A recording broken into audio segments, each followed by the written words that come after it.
Hello everyone, and welcome to an episode of Serena Gaming. Today's episode is going to be quite different from our usual. Today I am going to be doing a summary of the first episode of Heart of the Woods that I recorded many months ago now. At the time, I was not modulating my voice the way that I do now, even at all, I think, having gone back and listened to it. So I wanted to, not have anyone have to go back and listen to that. Mostly for my own personal feelings. I don't like having people needing to hear my voice like that. I'm not sure I like having them hear my voice like this right now either, but it's what we have, so it's what we're going to go with. So, anyway, Heart of the Woods. We open on a train with our two protagonists, Maddie and Tara. Maddie is our first-person narrator for at least this portion so far. Who knows if we'll get a different viewpoint later. She and Tara make a online video series called Taranormal, where they do paranormal investigations, and have done this for quite a while, have about 250,000 viewers, so 250,000 people is a lot. I'm happy if I can get 20 people to watch my videos, so whatever. But they, for some reason, this is going to be their last episode, their last investigation. We don't know why. We know that it is causing a lot of tension between the two, but we have not said who made that choice and why. Maddie, in general, is being very negative about the whole experience.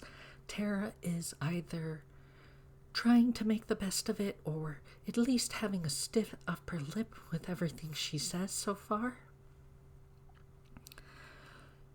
The train arrives at Eisenfeld Station, which is leading to a village in the middle of nowhere.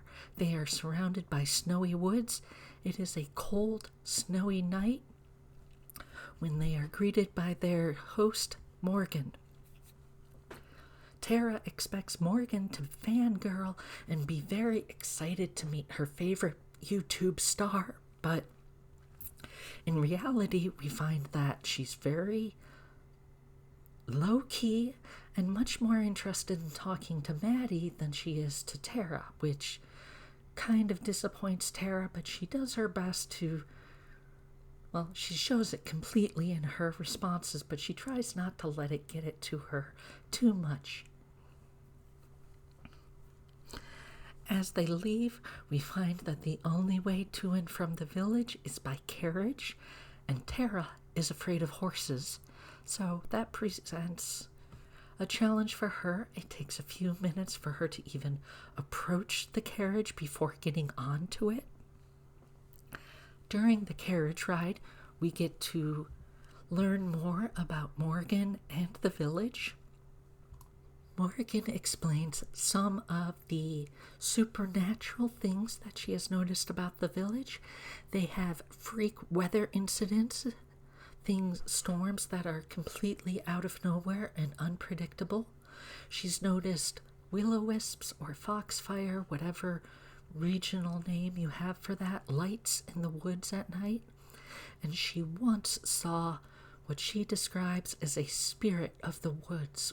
We're not sure what that actually is at this point. It's going to be probably the center of the whole narrative here, and we'll find out more as we go on. She also mentions that her cat can talk. We're not sure if she literally means talk or if it's a very intelligent cat that responds to human communication very clearly,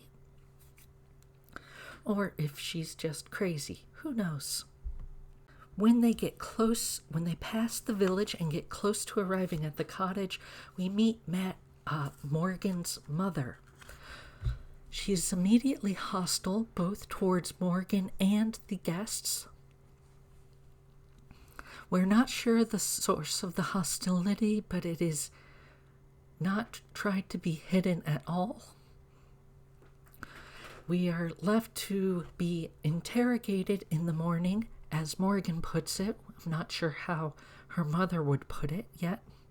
I don't think we even got a name for her. I'll have to go back and check on that. We enter the cottage, which is very rustic. Tara loves the rustic appeal, but I don't think she understands just the difficulty in living in such an environment. There's discussion of having to chop wood for the fire.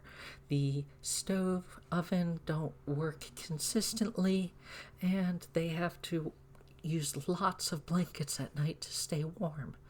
Tara plays it off as, oh, I love history. I've always wanted to stay in a place like this. But I don't entirely believe her, especially when she freaks out over having no phone signal and they barely have Wi-Fi. They decide to go to bed, and as Maddie is getting ready to go to sleep, we have a whiny Pollux. As she is getting ready to go to sleep, she hears a tap at the window. I expected this to just be branches tapping against the window, but she opens it and there's someone there.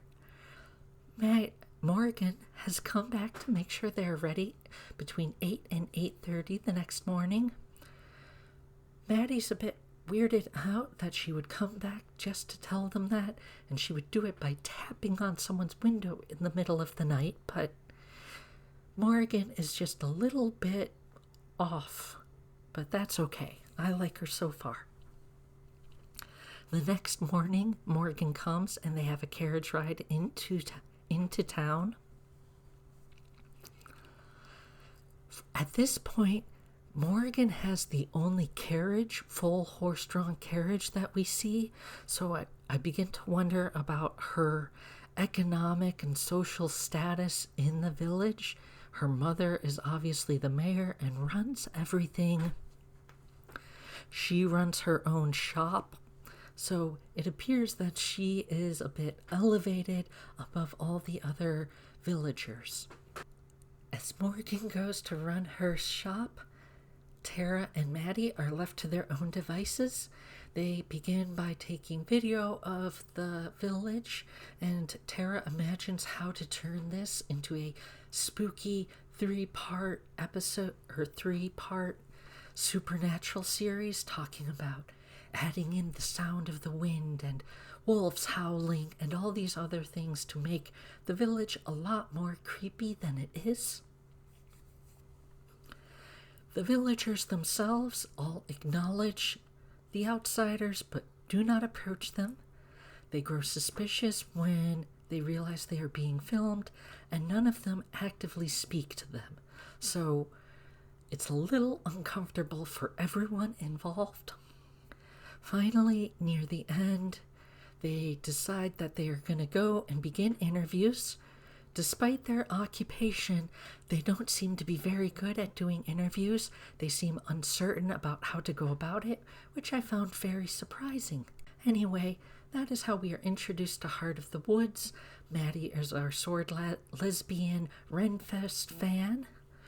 And Tara is our rambunctious, flamboyant is the word I was looking for. Our flamboyant TV host, wannabe superstar.